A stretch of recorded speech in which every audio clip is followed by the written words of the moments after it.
I, 36F, have been divorced for 3 years. My ex-husband, Caleb, 36M, had an affair with my sister, Alyssa, 32F, while we were married, and that ended our relationship. Caleb and I met through friends when we were 25 at a party, and that's when we started dating. We were in a relationship for 3 years, after which he proposed, and then we got married. We had been married for about 5 years, after which I finally found out that he had been cheating on me with my sister. Caleb and Alyssa met for the first time when I brought him home for dinner, 6 or maybe 7 months into our relationship. By then, we knew that we were serious about each other and decided to introduce each other to our families. I had already met his family. It was just his parents since he had no siblings. I, however, had a pretty big family. I am the middle child. Our oldest sibling is Chris, 40M, and he's pretty much the only person I'm speaking to from my family now. The first time that I brought Caleb home for dinner, he got along well with everybody, but most of all with Alyssa. They realized that they had a lot of things in common, like their favorite TV shows, books, and even the kind of cuisine that they enjoyed, and they really bonded over that. I thought it was cute. I had no idea what it would turn out to be in the future. They became really good friends, and I was happy that Caleb was getting along so well with my family. I also had a good relationship with Alyssa at that point in time, since we were closer in age, compared to Chris. Alyssa and I would sometimes even go out on double dates with our respective partners, and we had a lot of fun times together. She had a couple of short-lived relationships while Caleb and I were together, so she would bring a different guy on every date, and she would even joke about how she wished Caleb had a sibling so she could just date him instead. She would occasionally make comments about how Caleb was the perfect guy and how lucky I was, but I always took them as compliments, never reading too much into it because I genuinely thought that she was just praising Caleb and I did not say anything wrong with it. I never thought that maybe she was hinting at something because that's how much I trusted and loved her, that it didn't even occur to me that maybe she had a thing for him. When Caleb proposed to me, and then we got married, there was nobody happier than Alyssa. As a matter of fact, she was even the maid of honor at my wedding. So you can imagine how hurt I was. After 5 years of being together, I discovered that the two of them had been sleeping together behind my back. Before you guys ask, there was nothing going on that could have made me suspicious about the two of them. I trusted Alyssa more than anything in the world, and I also trusted Caleb in my head. They would never do anything to hurt me, and I was sure of it. So, for 5 years, Caleb and I had a really smooth sailing relationship. There were a couple of minor hiccups here and there, like he wanted kids and I was not ready for it. He wanted me to spend less time at work, but that was not an option for me because I earned more than him, and the kind of lifestyle that we had, we needed my income to support ourselves financially. He thought I was too career-oriented and wanted me to be a little more laid back, and no matter how hard I tried, I could not explain it to him that we absolutely needed the money both of us were earning to have a stable lifestyle. For context, I am an investment banker and it's a really demanding job. He works in marketing, and he's good at his job, but he's not very dedicated to it, the way that I am. And I'm not complaining about it. I really love my job and it helps me fulfill my dreams, so why should I not work hard for it? And as for why I did not want kids, well, that's an easy answer. I was not mentally or emotionally ready to be a mother, and I would rather not do something at all than do a bad job of it. Especially when it comes to being a parent. I think if somebody is not ready to be a parent, there is no way that they should be pressured into or coerced into becoming one. I do not want to have kids and then regret my decision, and I had been very clear about it, right from the beginning of our relationship. But he had assumed that I would change my mind as we got married and time went on. I don't know why he thought that I would change my mind, since I had always said that I did not want kids. Anyway, these were the major bones of contention between the two of us, and most of our fights, the big ones, would usually be about either of these two things. Like every other couple, we would also have petrified and disagreements, but we were always able to work through these things. Even when we both had big fights, we would make up in the end, and we knew that we were in it for the long run. Or at least I knew that. I don't think that he and I were on the same page about it. My point is that we would fight, but we would always make up. He always expressed his love for me, even up until a week before I discovered that he had been cheating on me, and I never had any reason to doubt his loyalty towards me since he never gave me any. However, a week after we celebrated our 5-year wedding anniversary, I found out that he had been having an affair with Alyssa. Even on the day of our anniversary, he was being all cute with me at the party, while we were guests, and acting like I was the only person he cared about. But that changed significantly after I found out that he had been cheating on me. A couple of days after we celebrated our anniversary, I was going through my wardrobe, looking for something, but I couldn't find it, so I decided to look in Caleb's wardrobe. I don't remember what exactly it is that I was looking for, but I remember that I had a work event a few days after that and there was a very specific blazer that I was searching for. I thought that maybe I must have put it with his clothes by mistake, so I decided to look in his wardrobe, and while looking, I accidentally grabbed a bag that he had shoved right to the back of his wardrobe. Out of curiosity, I took it out and started going through it. To my shock, I realized that women's clothes were stuffed into it. After looking through a couple of items, it dawned on me that I had seen these clothes before, and I realized that these were all Alyssa's clothes. I could not make sense of what was going on, and I was in a total state of confusion. I was absolutely lost because I couldn't come up with one single reasonable explanation for this. So I decided to look through his phone, something that I had never done before, because I trusted him, and he had never done it to me either. We had never given each other any reason to do so, but at that moment, I felt like I had to do it because even if I did ask him about those clothes, he would have time to come up with an excuse and hide evidence and stuff like that. So I decided to just go for it.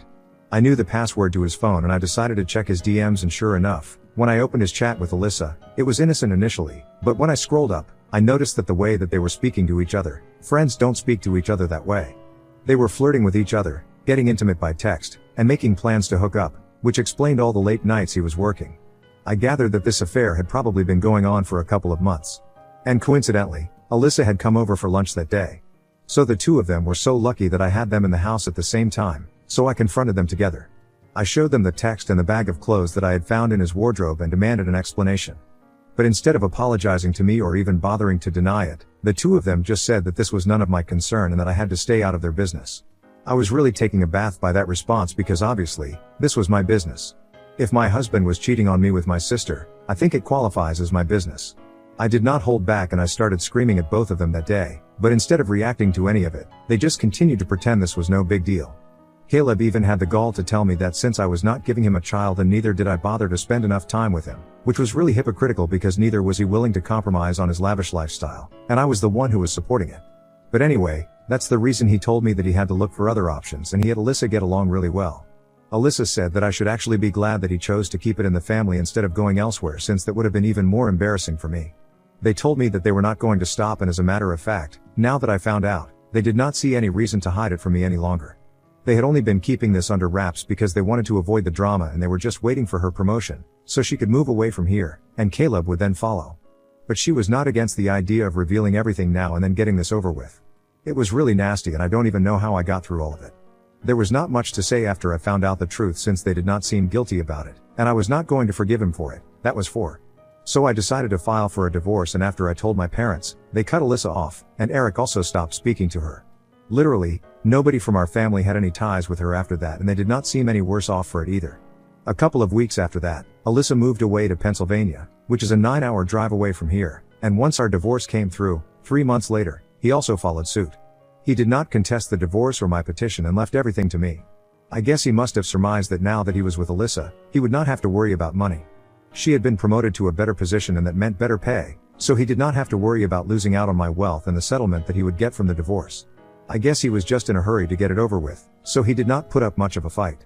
And I'm glad about it because that allowed me to get it over with quickly. Since then, neither I nor anybody else from our family has had any contact with her. We don't know where she is, we don't know what she has been up to. We never bothered to find out. My friends who still follow her and are in touch with her, know better than to talk to me about it. So to sum it up, I have no idea what's going on in her life.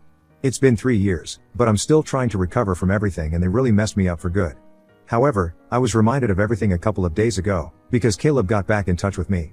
He called me up from a number that I did not recognize, and unfortunately, I have had the same phone number for the past couple of years, and I didn't think much before answering that phone call. As soon as I picked up, I should have hung up, but curiosity got the better of me, and when I heard him speaking on the other end, I decided to hear him out at least. He sounded pretty desperate and upset and quickly explained to me that he was calling to ask for my help, which was really bold because for 3 years, we had not been in touch and we didn't exactly end on good terms. So the least he could have done was at least apologize to me, but he didn't do any of that and came straight to the point. He told me that Alyssa had been in a car accident a few weeks and couldn't move since she had fractured both her legs and her arms were all bruised up, a couple of months ago, and they had a 2-year-old son that needed to be taken care of. He told me that he had already tried to get his friends there to take over, but all of them were busy, and none of them were willing to take on such a huge responsibility. And he couldn't handle everything on his own, since he also had to go to work and try to earn more, now that Alyssa was going to be on bed rest for quite some time and couldn't go to work. They had to make sure that Alyssa was taken care of, and handling both a 2-year-old child and Alyssa, who was so severely injured, was not his cup of tea. They had thought about hiring a full-time nurse, but even that was out of their budget since the area that they lived in was quite expensive, so now they were relying on their family to help them out. They had already called my parents, but they said that they were too old now, or they would definitely have agreed to it. My in-laws were not an option anymore since my father-in-law had passed away just a year ago and my mother-in-law lives in Canada with her sister, so she won't be able to help even if she wants to. And they had also called Eric, but he had said that he wanted nothing to do with him anymore. And they did not trust anybody else enough to let them take over the duties of taking care of their son while they were indisposed, apart from me, since neither of them was particularly close with their extended family. So as a last resort, they were literally begging me to help them out. And after years of holding it in, I finally had my moment. After he was done telling me about all of this, I just told him that I couldn't help him because it was not my business, and then I hung up and blocked his number. I didn't even bother to get into the details of it and just left it at that. Eric thinks that I did the right thing, but unfortunately, my parents don't quite agree with it.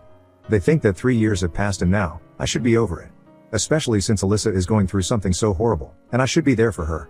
I don't even understand what they are going on about because they think that I am being stubborn by refusing to help them, and I think that they are being ridiculous by even expecting me to help them after what they did to me. I feel bad for the kid, I really do, but again, that's not my problem.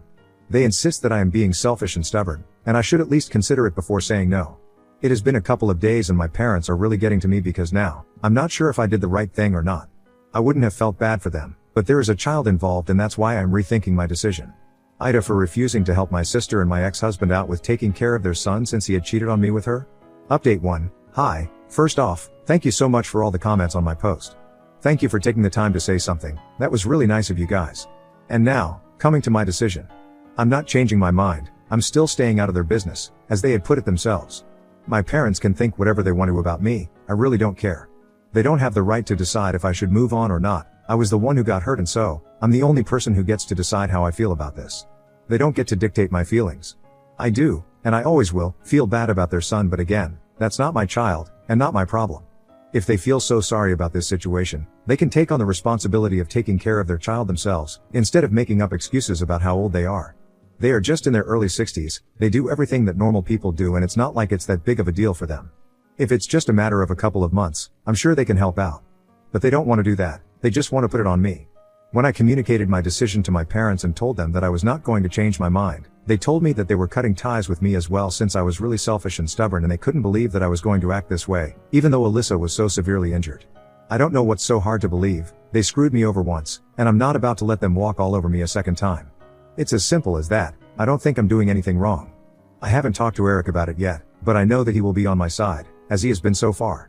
He is a little busy with work right now since he has just signed a new project, and it's going to be a couple of days before I can find enough time to discuss this with him. But until then, I am quite comfortable with my decision. I don't know what's going to happen to Alyssa, Caleb, and their son, and I really hope that they do find a solution, for the sake of their child, but it's not my problem to worry about. Update 2. Hey, it has now been 1.5 weeks since Caleb tried to get back in touch with me. I blocked him back then, and so far, he has not been able to reach out to me again. But I have heard from Eric that they have been trying to get in touch with him relentlessly, and even Alyssa has been messaging him. But he has been ignoring all their messages and just leaves them to read. I spoke to Eric a couple of days ago and he told me that even he had decided that he was not going to keep in touch with our parents anymore since they were being really unreasonable and selfish. It's ironic since that's exactly what they had been accusing me of being. It serves them right, honestly, since now they are on their own and they don't even have Eric to call family. They still have a chance to make things right with their other daughter, Alyssa, but I don't think they are going to take up the responsibility of taking care of their son. It seems unlikely because my parents are the kind of people who say that they love their close ones, but won't go out of their way for anyone. I've seen that in them, with Eric's kids. I won't get into it much, but there was an incident a couple of years ago when Eric's elder son had fractured his wrist after a bad fall at the playground, and he must have been around 4 years old at the time. Eric's business was going through a slump back then, and he had requested our parents to lend him some money so he could get a physiotherapist to improve his son's movement in the wrist after the cast came off, but they flat out refused. Apparently, they had told him that they were getting old and they had to save for their retirement as well, so they couldn't just give out money like charity. Eric had been respectful of it and hadn't brought it up again because he did not want to come off as entitled, but I thought that it was kind of selfish of them. So it's not very surprising to me that they are still not helping out with their grandkids, it's just what I had expected. I just hope that they understand when Eric and Alyssa refuse to let them interact with their grandkids in the future, since they have never shown any interest in being helpful. If their kids are not entitled to any help from them, they should also extend the same quote to their kids, and not feel entitled to spend any time with their grandkids when they want to. But that's just my opinion. As much as I dislike Alyssa, I hope that things work out for all of them eventually. Update 3. So, this is going to be a pretty long update. Almost 2 months have passed since I received news of the accident that had taken place with Alyssa. I haven't heard from them directly, but I have kept in touch with Eric and he is the one who is giving me all of this information. I told him that I would be fine with that if he kept in touch with Alyssa and responded to her messages, because honestly, I was not feeling too good about the situation. I don't like Alyssa, that's true. And I absolutely loathe Caleb, but at the same time, I am not heartless enough to wish anything bad to happen to them. I know that their 2-year-old son has had no part to play in all of the evil things that they have done in the past, and so, I told Eric to keep in touch with Alyssa and help her out if she needed it. They were bad people, but that doesn't necessarily mean that I have to stoop down to their level. I already got my revenge, I refused to help them, and that was it. But, families are complicated and I can't bring myself to wish bad things on anybody, no matter what they have done to me. That's just not my nature. I feel like I have to defend my decision since people can be judgmental sometimes, but anyway, I digress. Which is why I encouraged Eric to talk to them. So at least I would have the peace of mind of knowing that my nephew was doing fine. That's all that matters to me, to be honest. So 2 weeks ago, he finally got in touch with them and asked them how things were going there. And Alyssa told him that things were pretty bad. They were having to rely on a daycare to take care of their son. It was burning a hole into their pockets because the neighborhood that they lived in was pretty expensive and it was not an option for them to drive several hours away from where they lived, back and forth every day, since Caleb also had to go to work. And she could not do anything for herself anymore, so it was really bad. On top of that, they were falling behind on the rent and were at risk of being evicted, which hadn't happened so far just because she was severely injured. The landlord was kind enough to give them an extension for a couple of months, but after that, they definitely had to pay up the money or leave the house, and she didn't know where she was going to get all that cash from. She had asked our parents for help, but they had refused, again, saying that they wanted to save up for the future. I can understand that they want to save for any future medical emergencies or whatever, but it's not like we are never going to return the money back to them. We haven't ever been like that. I don't understand why they are always so skeptical and weird about money when it comes to their own kids. It's not like we are thieves. However, this time, when my parents said no to helping her out, she lost her mind and told them that she was cutting them out of her life. This time, she was going to be the one who was not going to speak to them ever again. And as much as it is like Caleb and Alyssa, I think that they made the right decision. They are toxic, but so are my parents. It's a wonder how Eric and I turned out right, given the fact that we were surrounded by such people. But anyway, my parents are not going to have any access to either of their grandkids for the next couple of years, that's for sure. And they are going to have nobody else to blame but themselves. They're not even going to have any access to their kids, now that you think about it, since I am not speaking to them. Eric is not talking to them anymore and neither is Alyssa, from this point onwards. So they pretty much are on their own. I can't say that they don't deserve it, I definitely don't feel bad for them. Now coming to Alyssa and Caleb. Eric and I discussed things that were going on with them and I told him that I would not have a problem if he wanted to help them. My conscience would not allow me to stand in the way of that, I'm sorry, but I just can't do it. Personally, I'm going to stay out of their business, like they said. But I'm also not going to discourage anybody if they want to help them. And Eric told me that so far, he had not been on speaking terms with her, just because what she had done to me was so wrong. But now, it's very difficult to be mad at her because in spite of everything that had happened, she was in a really difficult position and as her older brother, he could not just sit by and watch his nephew suffer. Because he knew for a fact that Alyssa's son was having a really difficult time dealing with all of this emotionally. And so, we decided that he was going to send some money to them every month until they were able to get back on their own 2 feet. I am actually glad that he's doing it because I know that nobody had taken a stand for him when he was going through a difficult time. My parents did not do anything for him and I had tried to contribute to him financially, when he was going through a slump in his business, and so had Alyssa. But we also had to look out for ourselves, and we were not in a position, unlike our parents. They are pretty well off, so they could afford to do it. Again, I'm not trying to sound entitled, but they could have helped out, but they did not. And even though Alyssa and I were not exactly in a position to be philanthropists, we still tried to help. So now, I guess it's only fair that Eric returns the favor and helps her out as well, regardless of what she did to me. I'm never going to move on from that, but whatever. My major concern was that my nephew would be suffering, but now that it's out of the way, I can go back to never thinking about them again. I honestly just don't want anything to do with either Alyssa or Caleb. I'm really sorry that something so bad happened to them, but now, I want to move on with my life. I think this was the closure that I needed because even during the divorce, I still hadn't felt like I was done with it, as much as I do now. I'm going to just focus on my work and my own life and try to improve everything about myself, without worrying about other people anymore. I don't have to deal with any other toxic people, since I'm no longer in touch with my parents either. And I'm pretty happy about it. I'm single, and I have a lot to live for. So, I'll be fine. Thank you so much for following my story and for showing me so much support.